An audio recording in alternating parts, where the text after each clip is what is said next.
மகா சிவராத்திரியை முன்னிட்டு ஓம் நமச்சிவாய என்ற பாடல் அப்பா பைத்தியசுவாமி கோவிலில் முதலமைச்சர் ரங்கசாமி வெளியிட்டார்.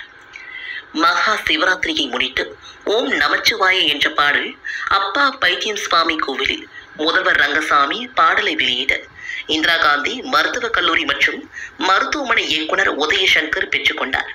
இந்த பாடலை திருப்பொதிகை சேனலில் கண்டு கேட்டு மகிழலாம் என்றும் இந்திரா காந்தி அரசு பொது மருத்துவமனையின் ஊழியர் லெனின் தெரிவித்தார். இதனைத் தொடர்ந்து ஆதி சிவனே பாடலை முதல்வர் ரங்கசாமி வெளியிட பாடலாசிரியர் கலிவரதன் கலைச்செல்வி பெற்றுக்கொண்டனர். இந்நிகழ்ச்சியில் இப்பாடலை எழுதி மற்றும் தயாரித்த தேன்மொழி லெனின், புதுச்சேரி இசையமைப்பாளர் சரவணன், பாடலை பாடிய ஹரிசரன், பாடகி அருணா ஆகியோர் கலந்து கொண்டனர். சரவணனின் மரணத்திற்கு நீதி கேட்டும்